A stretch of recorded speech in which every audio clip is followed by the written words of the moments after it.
Greetings, greetings.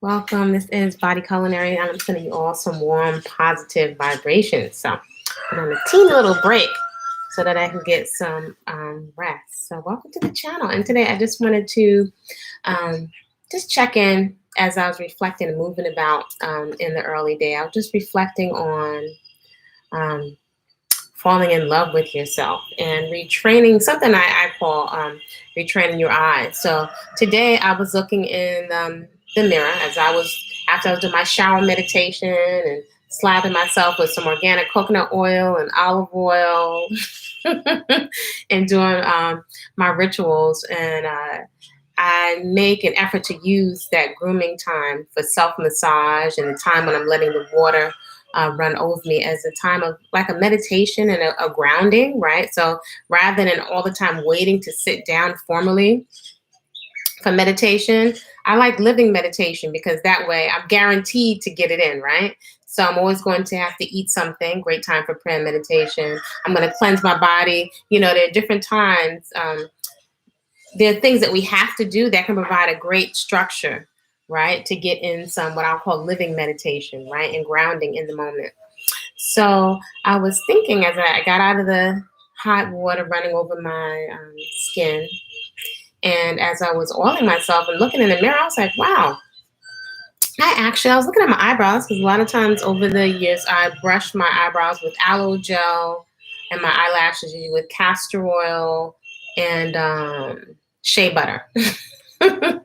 So those are my main beauty products. I don't like a whole bunch of lip gloss. Maybe one day I'll play, but I actually like my natural aesthetic. And so I was just looking at my eyebrows. And I was like, wow, I actually like you, right? And so I was looking into my eyebrows. I was like, I actually like y'all, right? I like my eyelashes. And I was thinking like, you know, I recommend mirror meditation if you haven't tried it before. And you know, just staring at yourself intently and just being very intentional about appreciating what you have, and especially putting more emphasis on it, appreciation. And when you appreciate something like a piece of clothing or a tool, you take very good care of it. Something that you don't care about, you just throw it on the floor haphazardly. You don't care if somebody steps on it. Like something you got from the 99-cent store, you don't value it. But when you really value stuff, you'll take that extra time to oil yourself, to make sure your insides are clean. If we really say we appreciate and we love ourselves, and how can we love ourselves when we don't appreciate, you know, our organs? We want pretty skin, but if we're not appreciating it and showing appreciation, not just being rhetorical, right, and giving lip service, then how are we feeding our skin consistently? I would say, as someone that's been in the industry of food and fitness for several decades, I would say it's a mentality more than struggling to do something. I think many of us don't have a mindset, or even when we work hard to get a mindset to live in a reality of fitness, right? So there's no breaks. And we think no breaks, like many fitness people or bodybuilders or, you know, and I'm saying that from my own personal experience. At some point, the diet is a struggle. It's something that you're trying to do, and eventually you have to stop. Whereas I would say a big distinction, right, and how I've been able to overcome eating junk food is I actually have so much to look forward to. I have so many treats to look forward to. So that being said, for me, I would say my biggest thing is every now and then just the lure of raw nuts. But then also, I'm also very conscious at the same time of what is going to do to me. And I notice if I'm zoning in and out in terms of how I'm managing stress. And in stress, I'm going along with my thoughts. And even on different levels, different scales, we can be medicating. So I make an effort also not to judge myself or beat myself up. Condemnation, judgment in terms of as common sense, I think is a good thing. That's a positive, proactive thing. But I also am still, after many years, still retraining my ears and my internal dialogue to be cognizant of whether or not you can't do this, don't do that, and just observe it, right? Just observing, excuse me, just observing what mentality I reside in, right? It's a distinction. It's a distinction. It's different from trying to do something. You got to turn over a new leaf again. You got to turn over a new leaf again.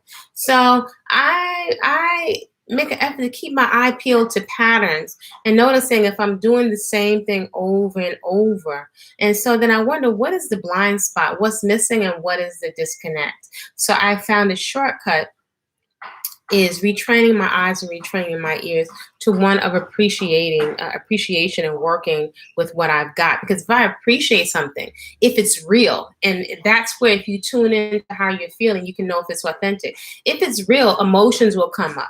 You can have emotions of aversion, or if you can even slow down enough to notice your facial expressions. If joy or excitement comes up for you around eating whole, fresh, unprocessed foods, do you have anything in your intake patterns and your consumption patterns that is healthy that you look forward to, that is youth in it?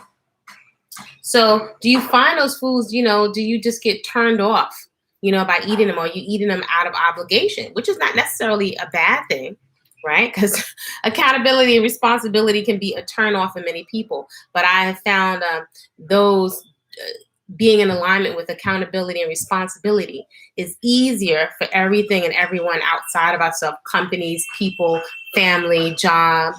However, we can kind of get turned off when it comes to ourselves. So I question those things.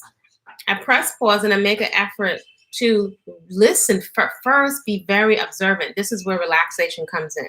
Really being listening to the internal dialogue, and the listening also is inclusive of feeling, like noticing the emotions around my internal dialogue, and then having a healthy curiosity so that I can start to maneuver and shift my trajectory and my train of thought. So that's something that can be actually cultivated, right? Not religion at all. Also, relaxation is one of your best friends in addition to water. So you haven't been to this channel before. I'm Body-Culinary, also known as Kwasa Peaceful Eating. On this channel, I share along my journey of radical self-acceptance, which also includes this kinky cottony crown. Greetings, greetings. This kinky cottony crown. By the way, today is my quickie style. So those pipe cleaner curls I had in, always some of them manage to get wet, even though I cover my hair. So the ones that are wet, I just took a couple of pins and just pinned it up. So it's kind of like a bob. I'm really feeling it.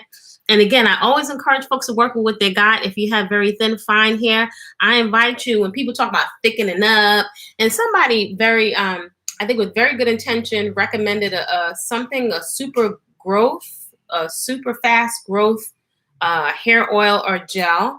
And I appreciate the good intention and the sharing. However, to be quite honest, I'm not really into, I'm not of the mindset of something's going to grow super quick, right? Because that would stress me out, and I'm just not there.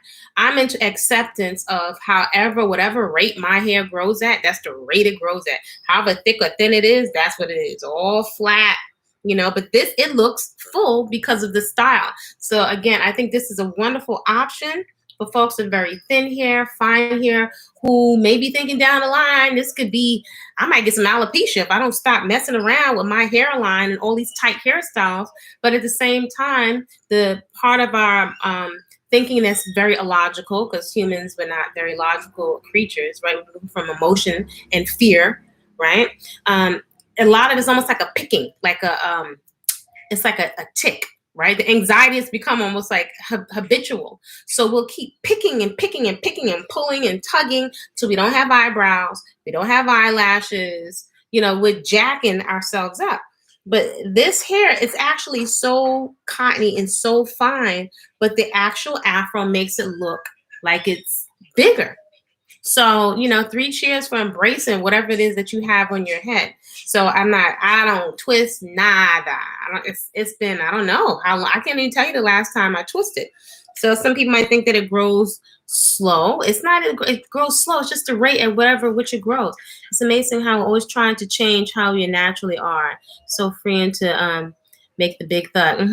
I'm telling you, the reward of patience, that's why I say it's retraining your eyes. It's like, I'm more of a bicycle person and a driving person. But if you've ever been in a bus or a car and the window is so dirty, and then, while you're in traffic, maybe the bus driver, whoever you're driving with, squirts that window shield stuff of water and wipes, and it's like, wow. Or to get the car washed, and it's like you have a new set of eyes. Sitting with yourself, doing mirror, just staring at yourself, right? In particular, after you cleanse and bathe, and people like moisturize, just moisturize from the inside, and just with your regular, whether it's oil or no oil, your shea butter, just with natural products from you. All that. Remember, you got out the tub as a little girl, little boy, and your mom, your dad, your mom, usually it's mom, right? Could be maybe some dads taking care of their children now too in that way. But you got all oiled up before your mom put your pajamas on, and you was all, oiled up and shiny and smelling good before you went to take a bath. It's a fresh, clean feeling, like you just went to the spa. I actually find it's a different feeling of when you're doing that for yourself. But look at yourself. Look deeply into your own face and features and stare. And start to ask, after you do it for a while, you start to appreciate. And I was like, today, it's not the first time, but I listened to my internal dialogue. I was like, you know what? I actually like my eyebrows. And I must be tweezing them. Thread, I did like the threading. I ain't gonna lie. But the pain and running to this neighborhood and that neighborhood. One of my meditations this morning was on the, as I'm exploring this whole cottage core, which I actually really love. I think I've been doing a lot of cottage core for years. I just did not even put a name to it because I like things that are very, very feminine. I can switch up, but I love flowers, the whole aesthetic. I even had some folks that would tease me about it. I took myself to charm school many years ago, to Ophelia DeVore, Black Charm School, just on my own. I just wanted to go. I don't know how I found out about etiquette and charm. It was something. There's an appeal. There's an appeal to it. And I would say there's something, even a spiritual connection to it, if you will. And I mean spiritual in a very practical sense, not in a Mukaju guru or cult kind of way, but a feeling. There's a feeling that as I listen to the feeling and the emotion and internal dialogue that's going on as I'm looking through cottage core, and I haven't been big on Pinterest. It's probably maybe the second time I've ever really gone on Pinterest, looking at the imagery, right? Because I'm working with the psyche of your own mind. I was like, oh my gosh, we aren't relaxing. We are like totally stressed out mentally, like our brains go explode, but we explode into shopping. We explode into putting our bodies in harm's way. We explode sometimes into poor choices, right? And this stuff is driven. A lot of our behaviors, 90% is like driven, right? By fear, avoidance of fear. And it's happening in milliseconds. So I realized that aesthetic of us lounging with some avocado toast, with a nice little, because I tell you, I got this thing for picnic baskets. I remember my great-grandmother, I had picnic baskets, old antique, my great-grandmother's sewing machine. I was holding on to that thing for years. On my maternal side, the folding machine folded down into the table. There were just these things I was drawn. I was drawn to sew on that thing, just intuitively, and I didn't have the blockages because I saw it and I just wanted to do it. I wanted to make some curtains, and I wanted to make some. Back in the day for dance class, I was making some lapas. If I saw something, I wanted to do it. So now look at now as adults. You feel like, oh, I got to go to more school. Every 10 seconds, there's nothing wrong with education. I love education and learning. But every 10 seconds, we have to go to school for something when it's really something's missing in our confidence. Something has been tampered with in our confidence. Let me drink some water to cleanse that vibration. Excuse me.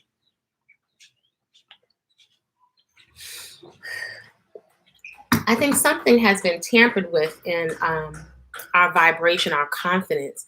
And I'm for sure that it is connected to us feeling comfortable in our skin, and beyond comfortable, beyond surviving, feeling really good and confident.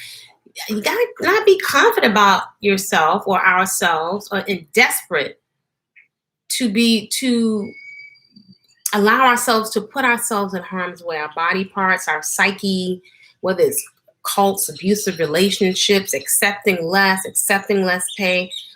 Why do we do that? Do you ever wonder? I have been fascinated since a child watching the behaviors of the adults around me, treatment of themselves and body temples and each other. I was like, how come grown-ups do this? Why do we do that? Like, in my brain, my eyes have been peeled. And what drives our behavior? So that has been on my radar for years. And I would say there's definitely a connection to us feeling guilt, shame, shamed, shame and guilt projected onto us, other people's shame and guilt reverse projected onto us, sometimes unknowingly. It could be teachers in church, religion, guilt and shame, all religions pretty much. Guilt, shame. You know, it's too much. It rears its face in our eating habits. It rears its face in us putting our body temples, our psyches, our finances, our choices in harm's way. Does this make any kind of sense, what I'm saying? So I invite you to, sometimes I don't even say the word meditation, relaxation, because so many of these words are loaded with programs and it triggers emotions and mind states. So relaxation, mirror relaxation, relax and breathe, cleanse your body. So I'm going to say today, how to fall in love with yourself. And it's a process, right? I don't have any quick fix over here for you because it's something, it requires a listening and being very intentional and being present. So in choosing to have a curiosity, right? Cleanse yourself, hold space for yourself, right? Number one, to fall in love with yourself, to treat yourself with respect. And what are some examples of what that looks like? Of taking very good care of your hygiene, internally and externally, so that you're a clear vessel, right? A lot of times when we're eating emotionally, we're stuffing down emotions and mind states. So just imagine a whole state of mind that you may not even be fully aware of. If you're full of anxiety, fear, nervous twitch, impacted down. You're soothing, but soothing is and not without making it bad or wrong. I don't want to make soothing bad or wrong. It's primal.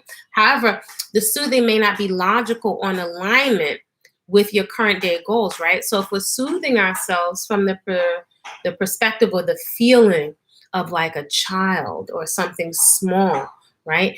The logic of cause and effect doesn't come into play, right?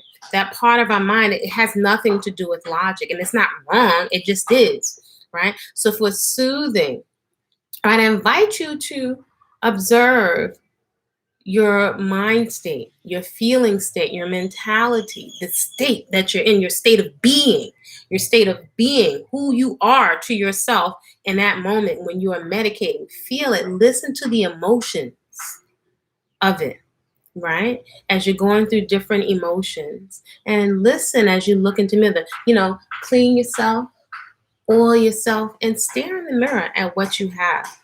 Are you judging lines, wrinkles, blemishes? It's just a living, breathing, fleshy church, like real church between the garden and this. This is a temple. You got your own onboard backpack, earth suit, human suit that you're walking around with. It's a living, organic temple that you have ownership of.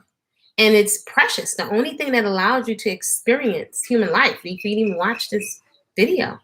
And so it's actually amazing because it responds to the feelings, emotions that we have about it. So when you're not feeling good, rather than condemn it, just say, it's almost like, how come you feel that way? I wonder why you feel that way. Like if you can catch the emotion of it.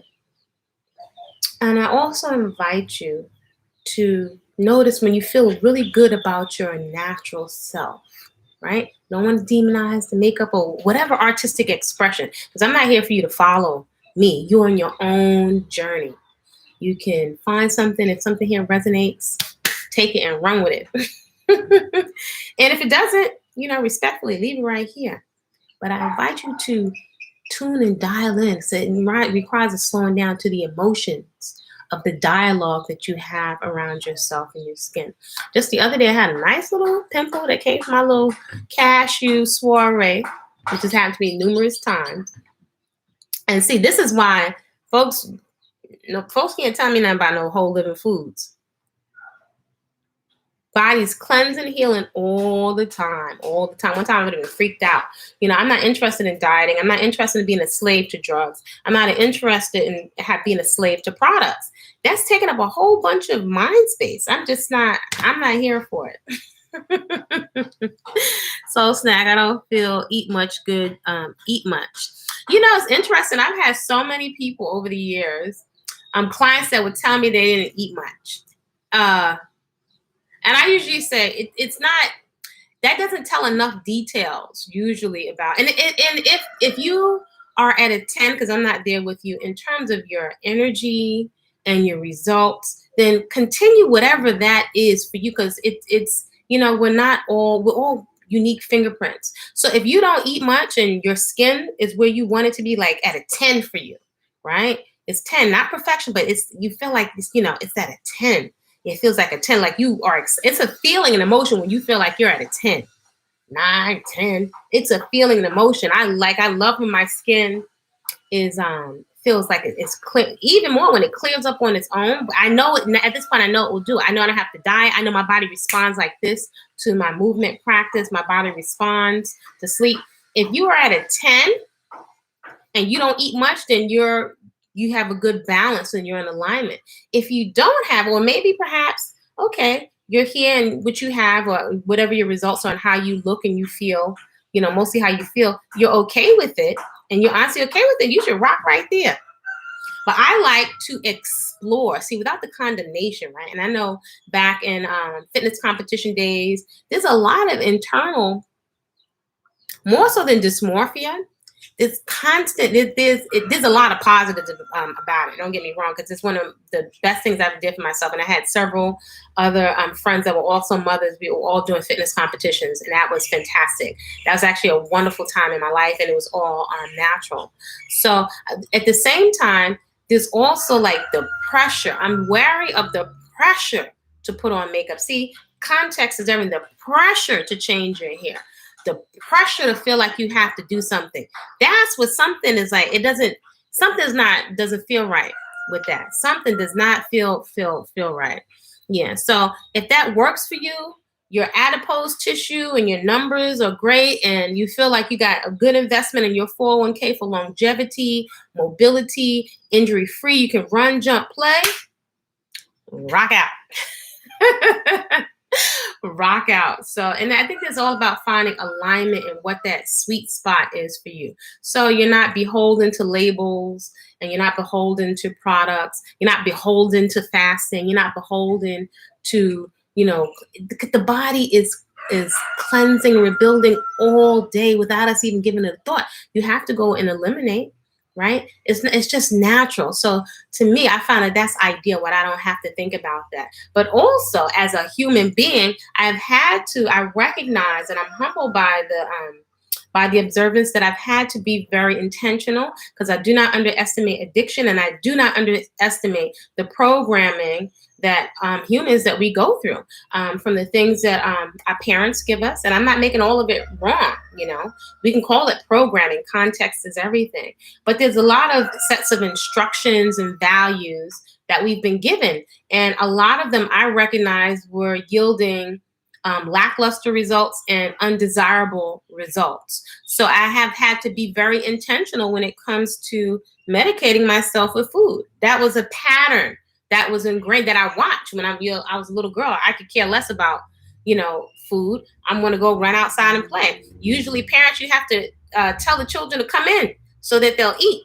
But at some point, as we get more responsibilities with homework, and then peer pressure, and then as we get older, trying to fit in and being attracted, intimately to others, more pressure and programming comes in, and then guilt and shame from religion, all kinds of stuff I don't think we could even measure, the amount of stuff that has been packed down. So I do not underestimate all of that programming, its ability to drive my behaviors, even as an adult, even as someone that has done work on myself and invested in books and tapes and education, just at a basic level, I comprehend that human beings are very easily programmed. Just my one woman's perspective. One woman's perspective, we can easily be drawn right out of our common sense because we do things every day that make no sense, that totally negate and totally like destroy and age our kidney, liver, spleen, skin, and then turn around, right around and buy all of this makeup and all of these perfumes. I don't know, something in that is off, right? So beautification, ritual beautification, enhancement, playing expression, it's the context, but I can feel it. It's very, if you slow down, something is wrong or something, let me not say something is off.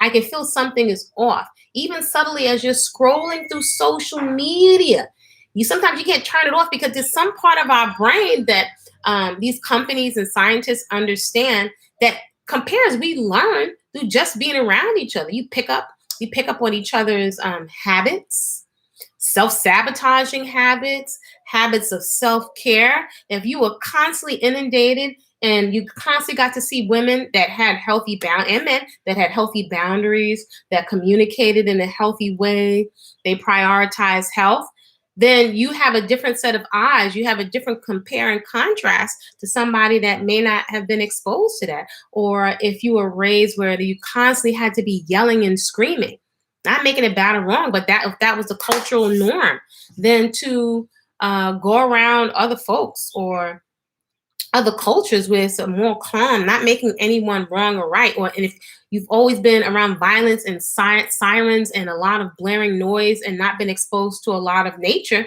it actually affects your behavior. I used to wonder my grandma Lou, I talk about all the time, she's the most pleasant human being I have ever met on the planet. She didn't have no Dalai Lama, no yoga classes, no nothing. Just, oh my gosh.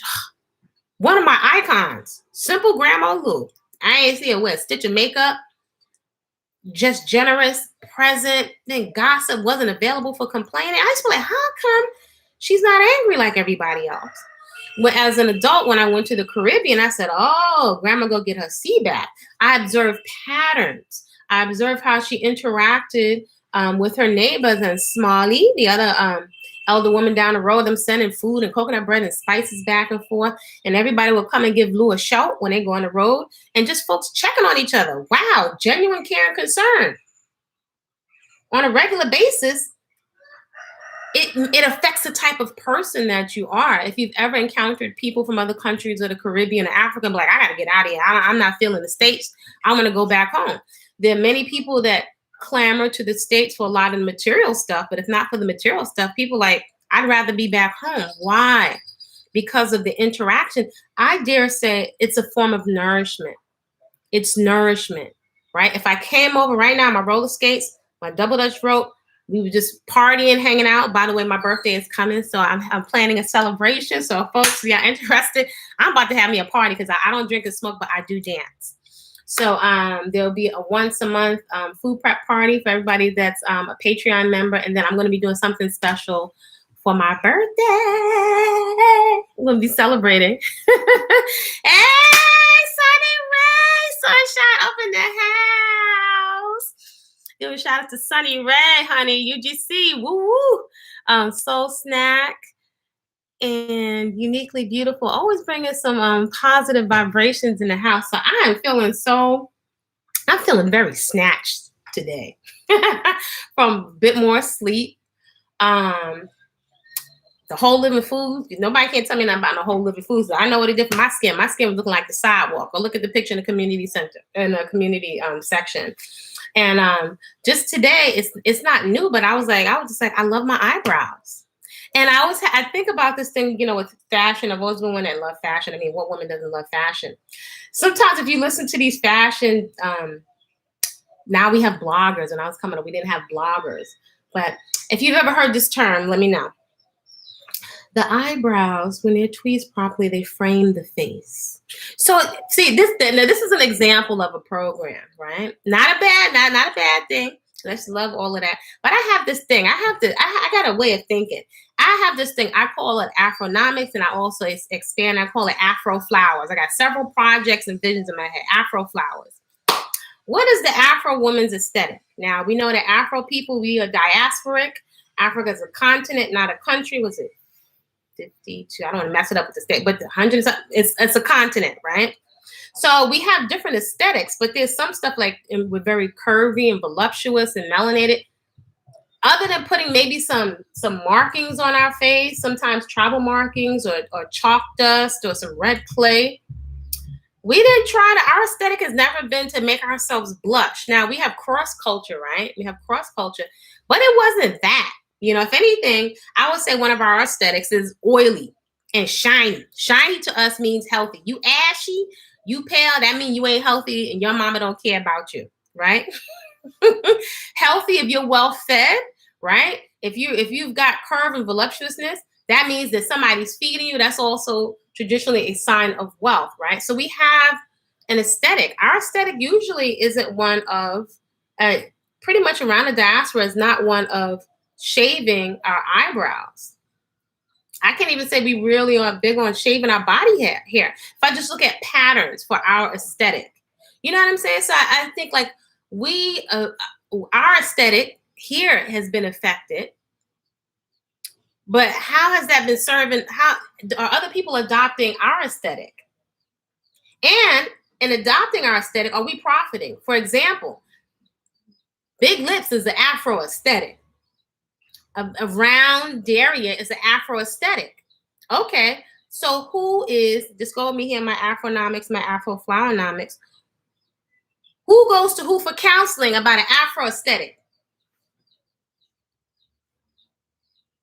So folks will take on an artificial aspect of, and it doesn't last, unfortunately. Right now, you have more YouTubers talking about the what do they call it, explant and breast plant sickness, explanting, people trying to change all this stuff back, going through all of this stuff that's a lot of times permanent damage for an Afro aesthetic. And I just have this thing, a lot of the things that are of an Afro aesthetic, right? If you just look in style and fashion globally, I have not gone to one country where folks don't see this aesthetic and they think of Bob Marley. So they're meant in a Rasta aesthetic. Now, I don't call myself claim Rasta in a sense as a classical Rasta, but there's an aesthetic here, you know, to the point where you have people all over. A lot of I see folks in the capoeira world.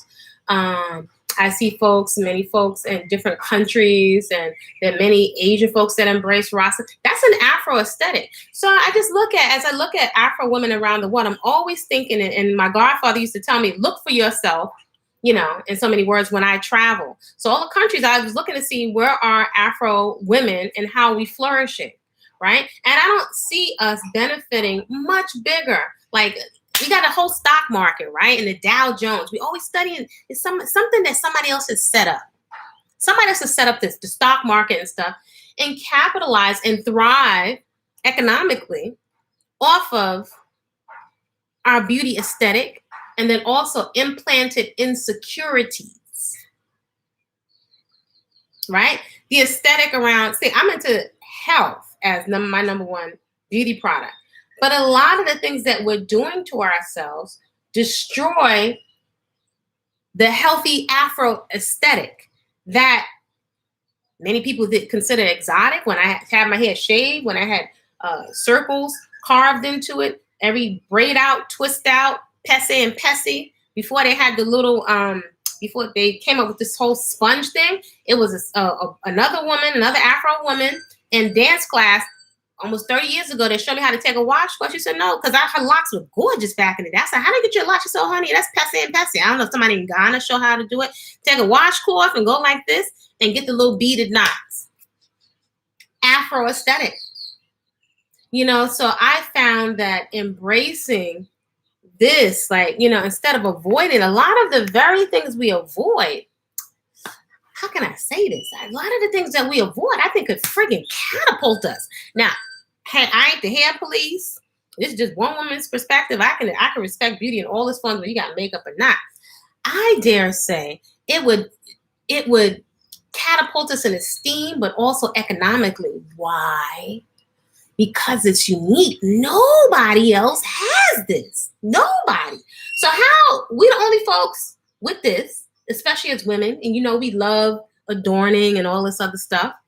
As a matter of fact, I think it's mostly women that care more about the name brands and stuff. I don't think, as long as it's attractive and healthy, I don't think even men even care about, you know, name brands and stuff like that. How is it, right? And if I look at many Afro women struggling around the world, how is it that we are not thriving? Where's our cottage industry, right? So, starting to talk a little bit about cottagecore, because I'm like, cottagecore? I was like, that's something I've been doing for years. Now they put a name on it, right? So as my godfather used to tell me, shout out to my godfather. Oh, I love him so much, my godparents. He told me almost 30 years ago, he said, y'all some fools. He said, y'all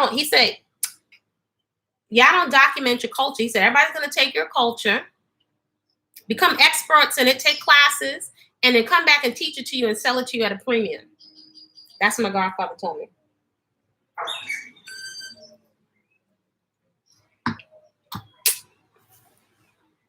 So how are we not thriving on not just one or two or a couple of us? I get the shea butter, the black soap, but there's so much more room. So I think it's like just like with the food and the fitness, it's a mentality. It's a mentality. So we got options. You can do whatever you want to do. But I just have a suspicion. And so it's all connected, at least in my mind.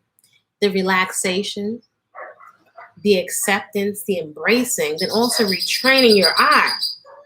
Then as you clean the windshield and you start to see, like, wait a minute, I spent all of that time trying to copy something else when I could have been not only feeling good, I could have been thriving off of what I was born on the planet with. All the money we're spending on somebody else's hair that they're trying to get rid of in cleansing rituals, we're spending thousands of dollars on hair. When if we could have took all the energy and the focus and the creative energy to just get creative with this, that doesn't take as much time, right? This is a whole aesthetic. You don't have to try. It's like trying to be spiritual. How do you really, if you think about it, I think it's a Jedi mind trick. How do you try to be spiritual? Everybody has a spirit, right? You were somewhere before you put on this human suit, and you're going to be somewhere when you take off this human suit. So somebody has co-opted who you are and sells it back to you at a premium, and also can totally mind screw you with control off to some implanted and projected insecurities. This makes sense. It's a Jedi mind trick. So that's why I say it's a whole mindset and a mentality. The relaxation, right? If you're relaxed and it's a whole new set of information and a new paradigm, you just get to a point where you're just not willing to compromise your beauty. You're not willing to compromise your aesthetic, because when you really think my aesthetic is the bomb, because I'm for myself doesn't make me against anybody else, because I love a Japanese aesthetic. I can appreciate certain things with cottagecore, or certain women I've been looking at some women I've always, since I was younger, looked at women that are very, very seasoned, right? In the 80s and 90s. This was since I was a little youth. There's something to me about looking forward to forecast women that are going towards 90 and 100 that are living their best life. And I always look to see, like, even today with the women that I think that look absolutely ravaging, stunning for their age, I noticed that most of them don't wear their hair. So I'm like, wow, I'm always like, where is she? Where's this woman? Okay, I see someone got raw foods down, got the fitness down. But this thing with embracing our hair. I mean, if my stuff was bald, I practice my mehendi, honey. I would be putting some henna tattoos on my scalp and be rocking a baldy, right? Nobody could do it like this, but like this is so unique. And I think I see other women around the world embrace their aesthetic. Ours has kind of been embraced in reverse. It's like obesity, unhealthy obesity, as if there's a healthy obesity, is starvation in reverse.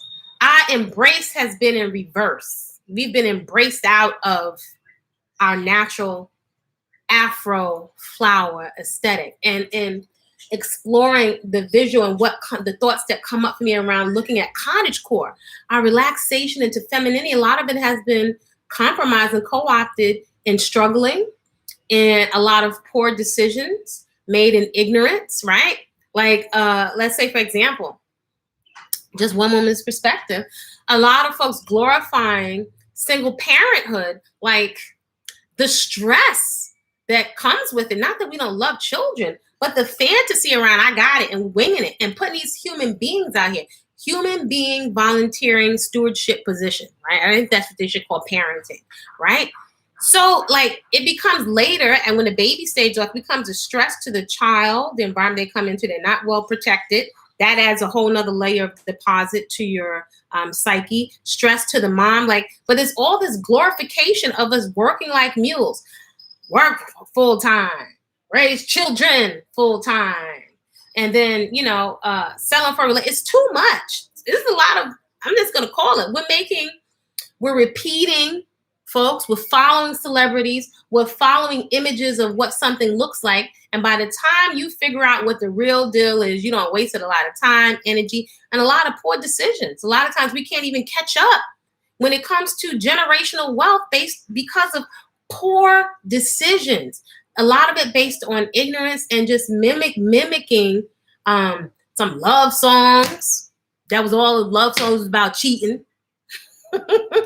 Just mimicking wild, expressing with no context, no care, no planning for the future. So nobody can tell me that we're not heavily programmed and we're making assumptions. We're receiving sets of instructions that affect our discernment, all the entertainment that we're slurping down indiscriminately. It has been in other groups, and we could talk all this Illuminati. We got Angs, Bindis, we super spiritual, but sometimes I find us not making us wrong. Maybe I'm just talking myself.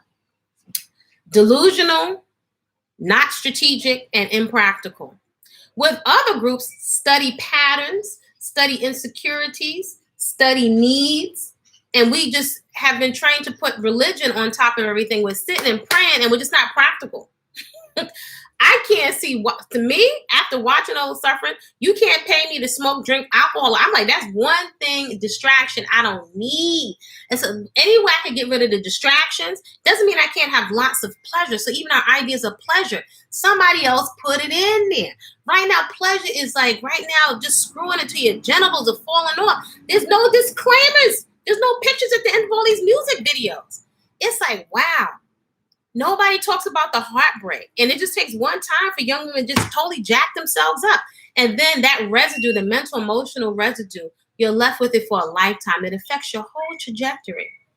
But nobody's going to talk about this stuff. So this is just Auntie Quas. I've been going on for a minute. Let me get off here. Because I'll go on and on. So T.I. Day, greetings. Oh, 10 Shakespeare facts. Why is it acceptable to look like everyone? Why? Like, everybody looks the same. How are you going to mimic this? Where's the wig? Okay, I was talking with this about my sister. I'm about to jump off of here. Right, we was taking our little stroll. And I don't know how we got on this on the subject. But when we were growing up, we were talking about dolls, right? And I remember getting the dolls, right? So dolls have come 5,000,000% from where the dolls were, right? I remember these dolls, they had these little, vanilla dolls that they gave to us around Christmas, which was really the little... It was a little white doll. They just put some not even some good paint on her. And her eyes, when you moved the doll, her eyes would go like this. She couldn't really do much. And I remember thinking, like, that doll don't look like me. I was like, did they think I'm stupid? That doll, and I was like, that was egging me from then. I was like, why can't they get her hair right? For years, why? Why can't you get her hair right? That was irritating me. Even as a child, I was thinking, like, I don't want that doll. And if anything, you didn't have any other dolls to play with. So eventually you broke down. And then my cousins got the Barbie head. I just wanted the Barbie head just to have it and the Holly Hobby of it. But why was I playing with a doll? It's nothing wrong with that doll, but she was the center and the bane of existence for everything. Like, I needed to see this. This is what I have. And so we really think our esteem is not affected? Come on. Are we being honest? See, I don't think we're really honest. Maybe you don't have to say nothing here. Just in your quiet, private moments. We be talking about I love myself. And most of the acts are totally disrespectful. You gonna tell me you respect your liver? You respect your spleen, you respecting your private parts, but how is there respect with no vetting process for what gets to pass through the gate? What gets to pass through the gate? What gets to pass through the gate? What gets to pass through the gate? But I love myself. We got the greeting cards, we got the shirt. Yeah, we be high-fiving it. I love myself.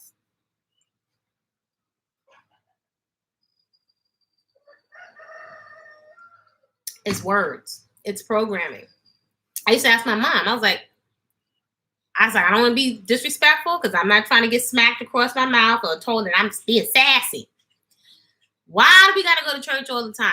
Every service, 6 o'clock, 9 o'clock, afternoon, evening, like just, it's, oh gosh. And then by the time Monday, everybody's back to whatever, to the regularly scheduled programming.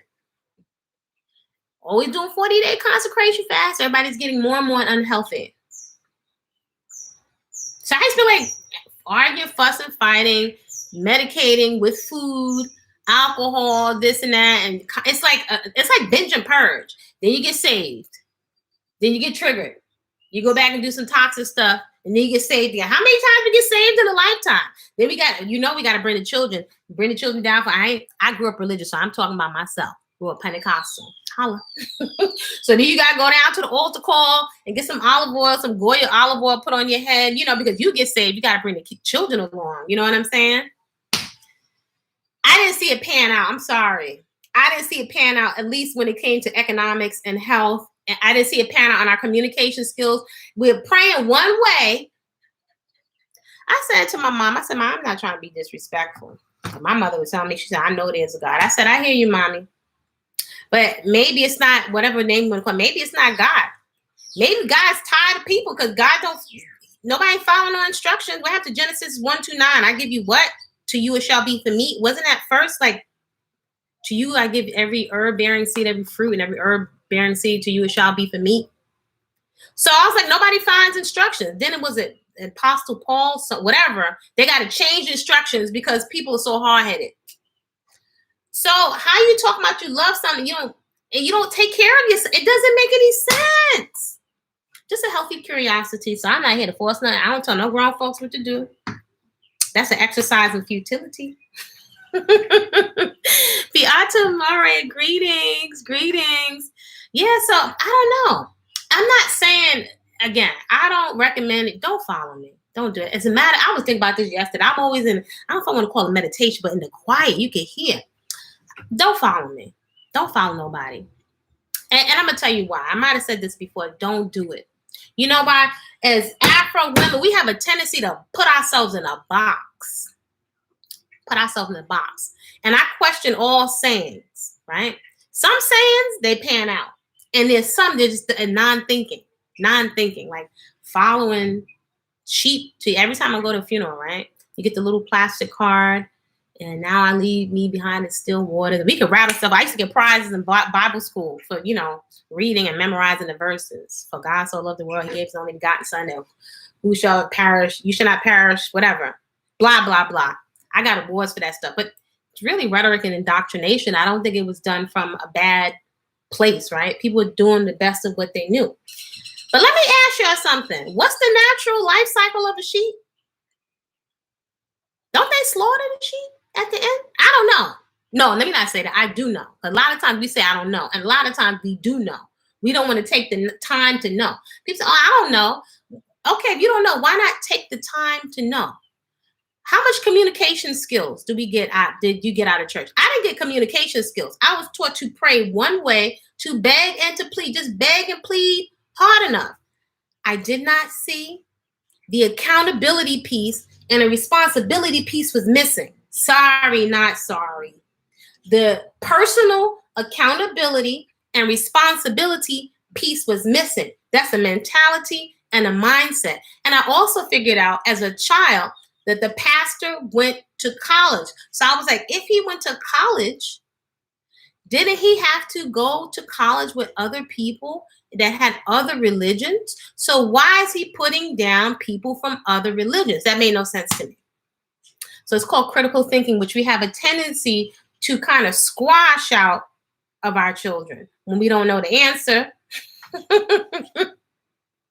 And so I think it's amazing and humbling to really realize how many things we don't question. I don't know, sometimes it even makes my stomach like a little nervous inside. So my eyes, and this is just me. You don't have to follow me. See, if you follow folks, when you get tired of them, you're going to rip them off the pedestal, right? When they're flawed human being. If I wanted to eat meat, I would eat me some meat or some fish. I just don't desire to do that, right? I grew up eating every junk food and hog maws. I didn't like hog maws. Maybe I ate some pig feet and some South, Caribbean and Southern. And I never was with the chicken feet and the tongue.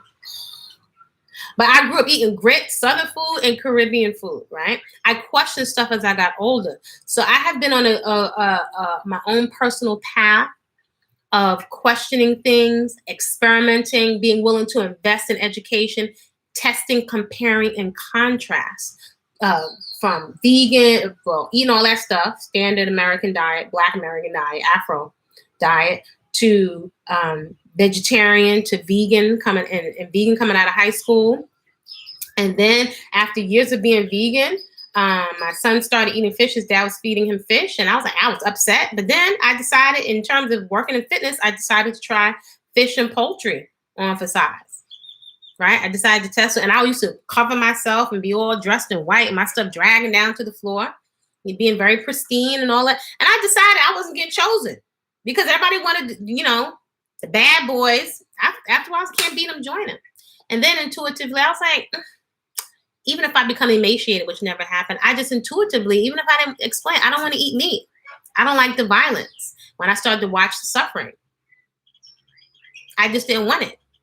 So I retrained myself also in educating myself about atherosclerosis, diabetes, really how did most of my family become diabetic and amputations and overweight and all of that stuff. The education stopped me in my tracks, in addition to all the people at that holistic health center that I worked in. And then later as a personal trainer for many years, people that are super wealthy, a lot of my clients, they don't have health. Or some of my clients that are couples, 4 or 5 degrees between them. Got a lot, but don't have their health with new baby. So there's certain experiences in education that have made me so clear. My sister right now, my bestie, is studying cancer. I've been saying stuff when I tell you, I have been saying stuff for about not even more than 30 years. That I've been crystal clear on intuitively and then studying. Now she's studying cancer to be a cancer specialist. She's like, you need to take the class. I'm like, you telling me this stuff? Well, she's got more distinctions in terms of all the cancers. I've been saying this for years. I said, I have been going toe to toe for years. Eventually, I was like, okay, I'm not trying to convince nobody. I just feed people beautiful food and walk away. But I had to say, what's the difference now? She said, well, I didn't care when you were saying it. But as she's looking at the gory, the details of what's happening, what's going to be cut out of you. See, the people are not discussing this. I was always privy to this information. I would tell them, look, read. I was like, people, I don't have time to read. I would feel like, oh my gosh, can't people see? The surgeries, the body parts that are going to be missing. What's happening to the cells? I was exposed to this information. I went looking for it at a young age. So a lot of times I felt very alone in the information. Now that raw foods and vegan, nobody was doing this when I was like younger. Nobody was interested. I was a young woman at a holistic health center meeting all these different healers, looking at all these books that were out of print, spending on I was consumed like a sponge. And so even now, when people laugh and joke about stuff, I'm like, the impact obviously isn't hitting them. You're going to spend all of this money all on your education and work and makeup, and you have no idea we ain't even talking about menopause, but what's coming for you, the surgeries. If you're not moving, the physical therapy and the high-end gyms are usually on in another area of the building. Losing your mobility is no joke. So I was like, a lot of your money is going to go back to that. And I want to be mobile for as long as possible. I want my brain to be working as long as possible. So if you have poor circulation, right? Part of what has come to pass now with the immune system, I've said it before on this channel, in the international news have been reporting on Afro people, in particular, Afro-Americans disproportionately being affected by, I'm not going to mention the name of what's going on, because of our lifestyle habits. And we laugh and we joke. We laugh and we joke. And I'm thinking like, if you knew the surgeries that were coming down the line, a lot of us now are like, can't travel because we can't be without our medication. I don't know. Maybe it's just me. Maybe it's just me. So it's almost like, in a sense, the universe has kind of forced us to step up our game when it comes to being creative in terms of business, which I think is spiritual, which is health-wise too, and being creative around exiting toxic work relationships. See, these toxic relationships are going to affect how you're eating. See, people wanted me to just give me recipes and exercises, but I keep telling folks, that's just one thing. Just give me more. Give me a laxative. Give me a washout. It's not just that's big, but it's not the only thing. It's limited if you don't address the other things. Food is huge in your toolbox. Huge in your toolbox. But movement, huge in your toolbox. I would dare say this: if you get the hair out of the way, so you freed up a whole lot of energy. Time at the salon, that's a lot of your workout right there. Then worrying about if your hair's gonna get sweat out. If you could just figure out, okay, what just things you will eat and won't eat, and know that you can, you got some food you can eat. You can take it on the road, any living situation, you can eat, and it's healthy, and it's not only is it anti-aging, it's delicious. Okay, you take that off the table. You have a movement practice that's enjoyable and challenging and vigorous, right? That's a 401. These things are 401k for your body and your mind. If you take that stuff off the table, you know how much time and energy you free up for other things? That's just in my little world. If it don't resonate, please leave it right here. So this is off the table. I'm not twisting. I'm not doing nada. Off the table. So that's a whole big chunk of my brain focus and my energy. Boom, money, garden, travel. That's off the table. Deciding what I'm going to eat and not going to eat. I'm just not going to eat trash. I'm not willing to. The suffering, has anybody on this live ever had to go under anesthesia? Has anybody ever had to be cut open? Do you remember that? It's like with pregnancy. I think we have to forget in order to do it again. You know, I'm so clear on the suffering. I'm so clear on just different things we're dying of unnecessary. It's like today, like being in a drug game. You got to be kidding me. You have to be kidding me. I would dare call. I don't like to insult anyone, but that's kind of like asinine. But we're not logical people. Human beings are not logical. For you to enter into a game that's rigged without judgment, where does that come from? See, that's what's fascinating. To get you to risk your face. Have you ever seen what crystal meth does to people's face? So it's not logical. But see, just that will tell you humans are not logical. Why would you risk that? At this point in time, have you not looked at pictures of diseases? Why? Oh, why? I don't play games. Hypnosis is real. Hypnosis is real. Keep working just because you got a couple of degrees and think you can't be affected. Good luck. Hypnosis is real. Sometimes it appears like we're just like farm animals. And we're talking about Illuminati. We so in love with the rituals and the mukaju, and there's a place for that. But we're just like not practical, logical, or strategic. We're not investing. A lot of us cheat when it comes to our body. I was cheating. Remember, I remember the potato chips and stuff like that. Oh my gosh. I remember when the potato chips were 25 cents a bag, and the bags were full, and they started taking more and more. And I was addicted to every kind of barbecue potato chip on the planet. Then I had to wash it down with a pie with that fake cream in it, lemon meringue. See, now it's an interrupt in my thought and my thinking process. To me now, that's not food that I was eating. When I tell you I was hooked, it's scary. So it's like, it's not rocket science, right? Why we have additional adipose or fatty tissue. You're not who you are. Your essence is not fat, but we're carrying unhealthy adipose tissue, which is compromising our quality of life. That's what I'm saying. If you take that off the table, can you imagine? I don't have to worry about that. So I don't have to go and compete and keep competing in fitness to prove something that to stay on a diet. I knew I wasn't going to do that. So I don't have to do that. So I took a lot off the table. That I don't have to consider. Now I've freed up so much energy to do other things for other new possibilities. I think that we're missing out.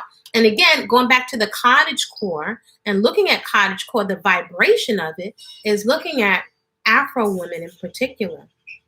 Relax, lamping, luxuriating, not stressed. Like we totally bought into the narrative of just being big mama, stressed out.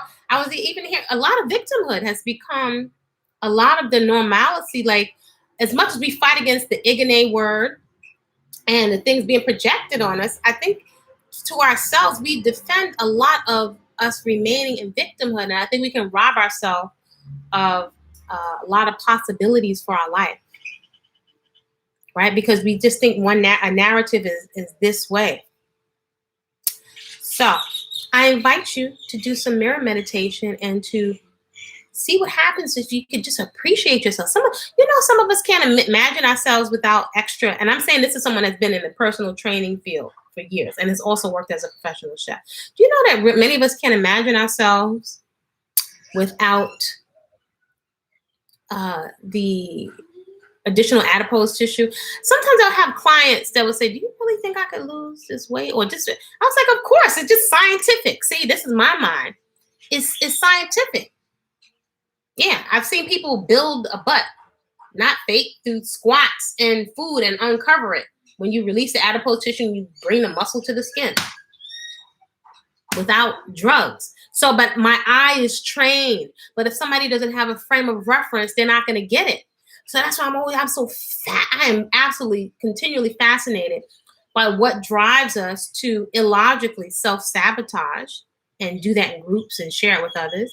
And then I'm always fascinated by brilliant minds that constantly see possibilities and feel inspired about possibilities. I would say that's been co-opted in many of us, and that has been passed down to many of us. We can't see possibilities. So it's like, might as well. This is as good as it gets. Is the ice cream Haagen-Dazs.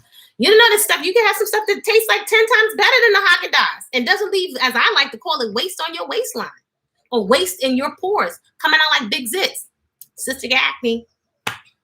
It doesn't have to be, but we become so attached you can't see anything else. You don't have another frame of reference. So like they say, this is the entire world. Y'all also welcome. Feel free to support the channel. Ko-fi or coffee is down there, K-O-F-I. So I don't drink coffee. They call it coffee, but feel free to buy me a glass of green juice. Hey. So I'm definitely, my birthday, another solar cycle is approaching. So I am very much into receiving. In this phase of life, I invite other Afro women to do so as well and to do it with your own personal integrity. I think many of us are allowing ourselves to be misled, right? Well, if you're going to have some experiences, write your own friggin' narrative, man. Write your own narrative. I mean, we're really letting some two-bit, no, let me not insult people, but we're letting some record company, everybody's capitalizing off us every which way to Sunday. Possibilities, dream, like there's one narrative, one dominating narrative of Black women, either be big old mama or church mama, big mama, unhealthy, just a nag, or the hypersexualized, I can't even call it a kitten, you know, it used to be called a video back in the day. I don't know what they're calling it now. You know, everybody's carbon copy looking the same in terms of implants. It's like, that's it? It's actually kind of boring. This is exciting. Not only that, here's the other thing. So let me just get out of here with this. In terms of falling in love with yourself, is taking really, like, enjoying your bathing process, enjoying your oiling process. I invite you to get into self-massage of your breasts, at least just your breasts and your stomach. That's easy, right? Because you're going to oil yourself anyway. Even some olive oil, some good cold pressed olive oil, or whatever olive oil you have. Over time, you'll open your mind to get better quality. But get a big old bottle of extra virgin olive oil for whatever store, Costco, or some coconut oil, a mixture of the two. Coconut oil, I love the scent, right? Because scents also, there's thoughts that go through your mind when you have a sweet response to a scent. But just plain old coconut oil and massage your breath. It is so soothing it could be just a couple minutes you get out of the shower, and massage your stomach. See, massage your stomach. Feel the extra adipose tissue, right? That has nothing to do with your essence. This is your human suit. But if you're carrying extra in your adipose tissue, then it's telling you may not be fully present to the care of this suit. Is that not important? Is it not connected to you having a good experience? It doesn't mean you can't have a good experience in other realms of life. I mean, look at Oprah. But only you can say what that is for you and how much you prioritize your health. I'm not telling you to be crazy about it, spastic, but in a very relaxed and clear frame of reference. And also, if you commit yourself to being creative, I know for many people like, oh, the ugly phase of locks, the ugly phase of locks. If it was ugly phase, then technically I would still be at the ugly phase because my hair would seem like it never grows, breaks off, constantly gonna break. It's delicate hair. But I've learned if you embrace it and you go along for the, not going along for the ride, it's like, you know what, it's me and you. It's me and you until you decide that it fall off, break off. So I'm going to take care of you. And I'm also going to observe you and listen to you to see what you like. And then just be creative. I probably got 5 or 6 things, go-tos that I can do. This was some pipe cleaner curls, and it's going to keep looking different. And when it gets wet, it falls. I just took a little couple of pins and pinned it up, child. And lo and behold, the bouncing behaving hair that I always wanted, no oil, no nothing, no twisting. I feel like I've been set free from hair gel. I don't have to be in jail with my hair. I can do whatever the heck I want. I can go in the river. I can go in the beach water. I can wash it if I want to, rinse it if I want to, put some soap in it, no soap. I don't have to do nada. I don't have to put makeup on. Recently, I've been playing a little bit of mascara. But usually, I just put some aloe gel. See, I'm getting my little gems here. My little gem. Castor oil or shea butter. That goes here and here. Boop.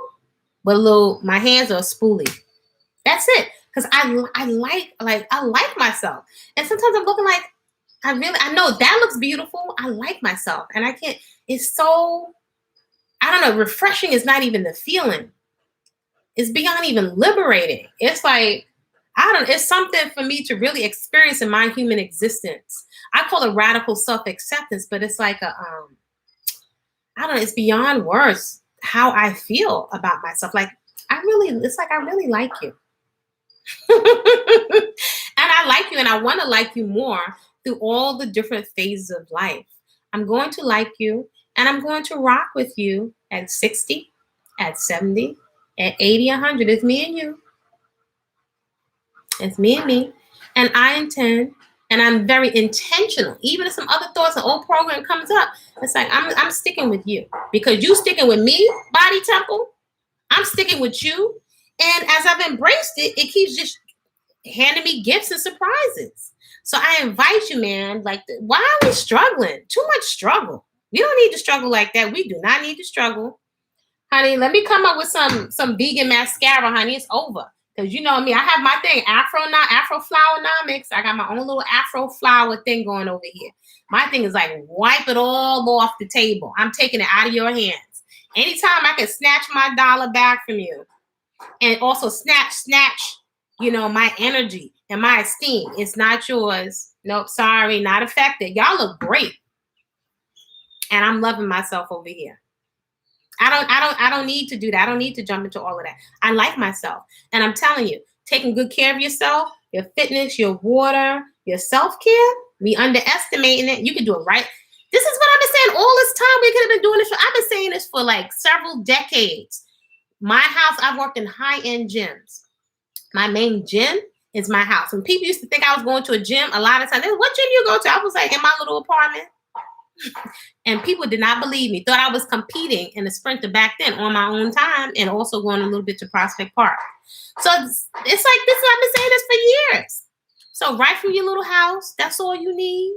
And get you some good company. I'm a big believer in support and get some good company. Even if that was my girls back in the day on video, I had VHS cassette tapes. They never complained. They was always excited to work out. And there's something to be said for also human interaction. That's why I had several buddies that I found, like a magnet, some other women folk that were mothers, mature women back then, ace and fitness competitions. I was like, wow, these are great buddies to have. So different frame of reference helped me to another kind of standard. As someone when I was in culinary school said to me, I like to be around smart people. He even said even people smarter than me or people smart in other areas. He said, because that way I'm guaranteed to grow. See, I'm a person that holds on to nuggets. I have nuggets that have been serving me for years. And they're the gift that keep giving. And I take them and I run with them. The straight hair with the center part. You know what? Rock out. If you are see, everybody's saying they love themselves. If you love it, work it. And here's the thing, you know, with the hair flip, work your hair flip. Get your own hair flip. Get your own hair flip, honey, with your own little, here's my hair flip. And it's just like this. It's not when I'm straight. It's mine. It's my own Afro aesthetic. And I love it. It's a whole nother feeling when you know it's yours.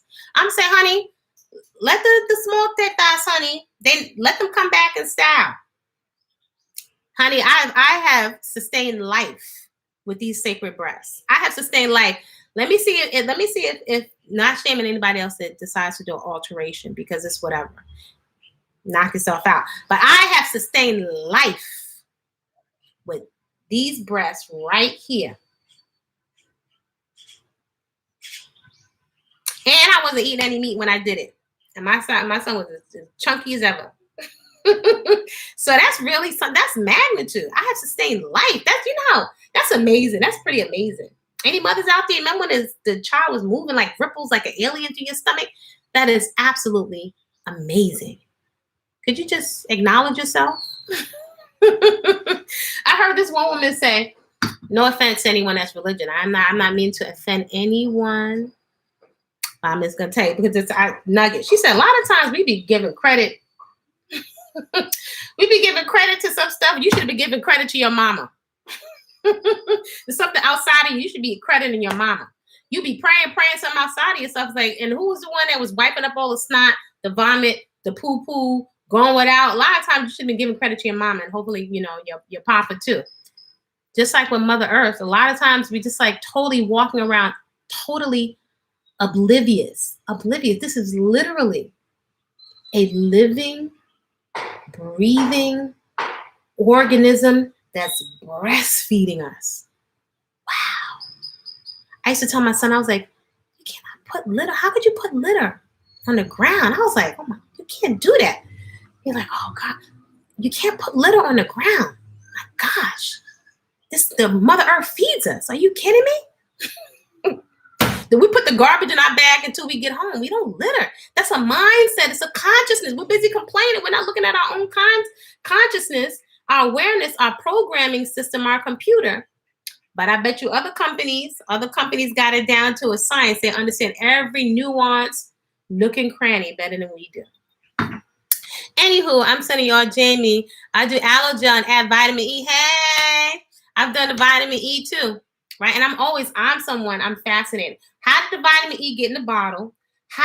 When vitamin D is a hormone, how do we put the hormone in the bottle? Even I gotta say, I can't help it. My brain, how did the vitamin B get in the bottle? I gotta know the source. I've had a thing. I've been fascinated. I like to see every single food I'm eating. I want to see it and I want to taste it as it came right off of the plant. I remember the first time I tasted olives.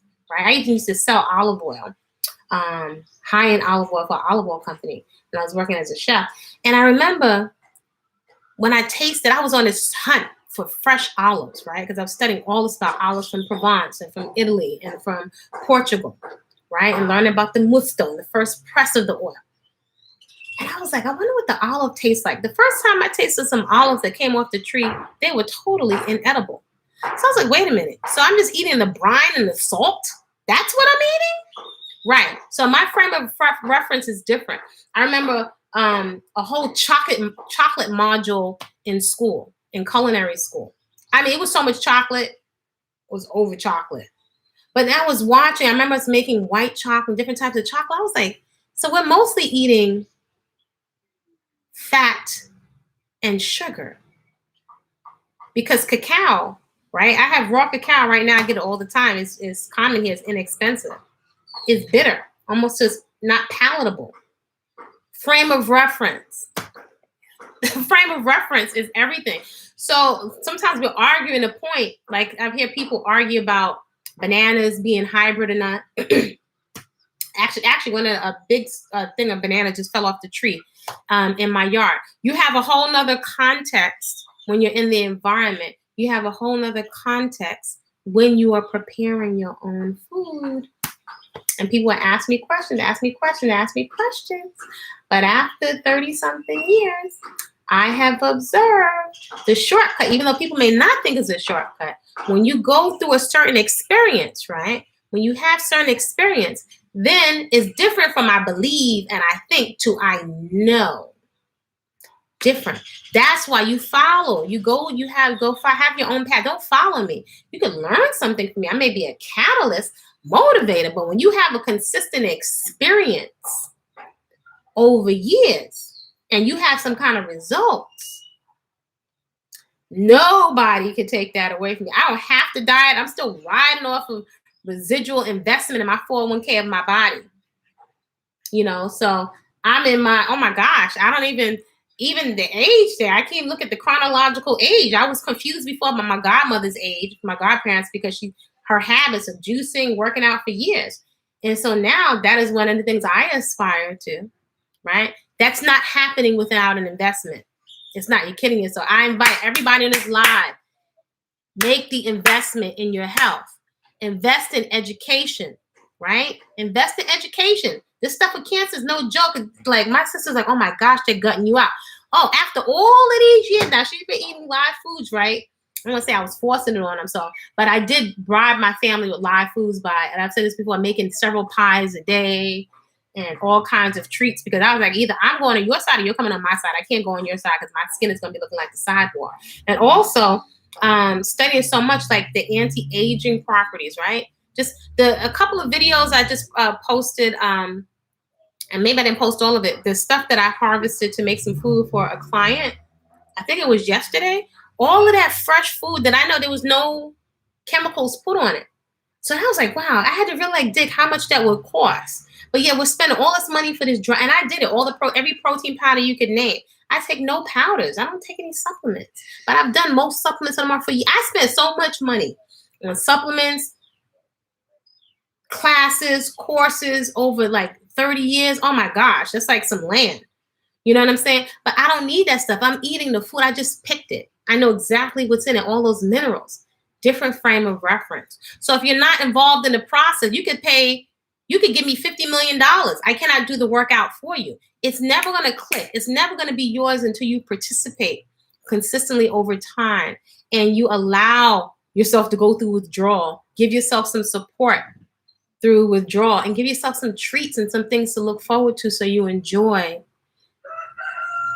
like a beautiful lifestyle. That's not a diet. It's not a diet. Taking care of yourself.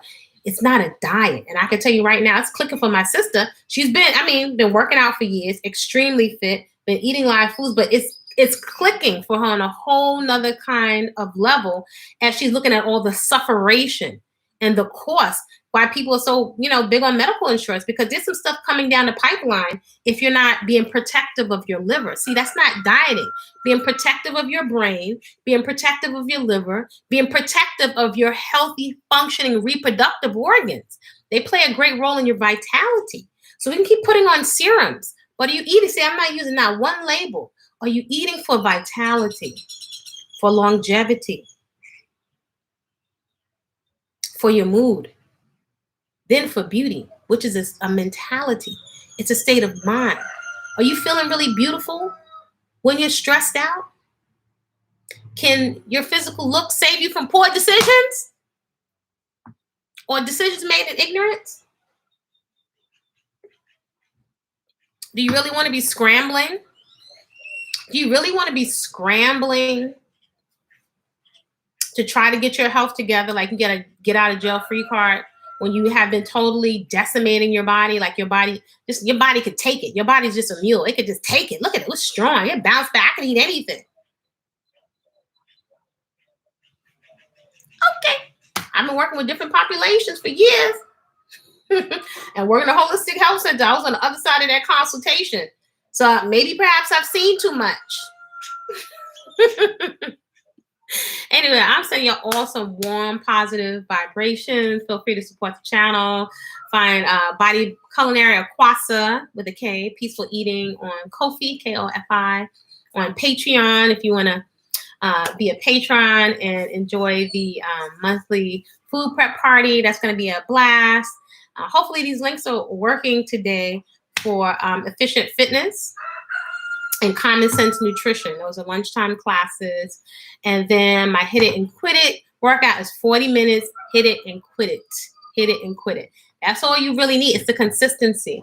That's going to be Mondays through Thursdays. And Cocoon, for folks that are interested, Cocoon is 7 days and go longer, but initially it's very, very, very early. So it's like for those that are ready, just turn off, tune in, and just focus totally on yourself. It is for the early riser. So it is quite a commitment. So it's 4 a.m. It's usually 4 a.m. because 4 a.m. is the power hour. So it's from 4 a.m. to 6 a.m. So we get movement in there. We get food prep in there. And most importantly, we're getting to the bottom. It's a lot of relaxation, but we're also getting to the bottom of self-sabotaging behaviors, especially as it relates to your body temple, your food, and your fitness, your vigorous, joyous movement. Don't you want to move vigorously and joyously for like ever? You know, I'd rather keep the body parts I popped out onto this planet with. But I know principle over here, when you don't appreciate something, sometimes it disappears from your life. I'm like, what happened? Why is it leaving? And we may not be acknowledging or accountable or responsible for the fact that we weren't really appreciating what we had, right? We don't appreciate the hair. They'll be trying to get 20 tons of Rogaine, but we wasn't appreciating the hair that was coming out of the follicles. And we're being very disrespectful to the hair and what we popped out onto here with. So greetings, King Lampa. So sending you all some warm, positive vibrations. Check out the puppet series. I am rotating some of the videos that are on this channel. Like when you, what does it say? When you return, somebody's a returning person to the channel, their videos is a lot of older content, so I'm recirculating those. So episode number 3 of Sister Butterfly and Sister Monkey Learn to Eat Better. It is child friendly, so that's a more of adult topic in terms of fibroids, but I invite you to check it out. It's a lot of little nuggets in there. So there are 9 to 10 free episodes. They're very teeny episodes, but when you return to this channel, you should be able to see that. So I'm inviting you all to create a great day on purpose. Make use of, you're invited to make use of the relaxation videos. I invite you to put any of these videos on while you're decluttering, because this happened to be a longer video today. While you're decluttering, while you have your stretch mat in that area of your house. You can call that the home gym studio, or while you are prepping vegetables, right? So you can get several things done. Support works. Create some support for yourself. I am unapologetic about creating some support for myself. All right. I'll see y'all all real soon.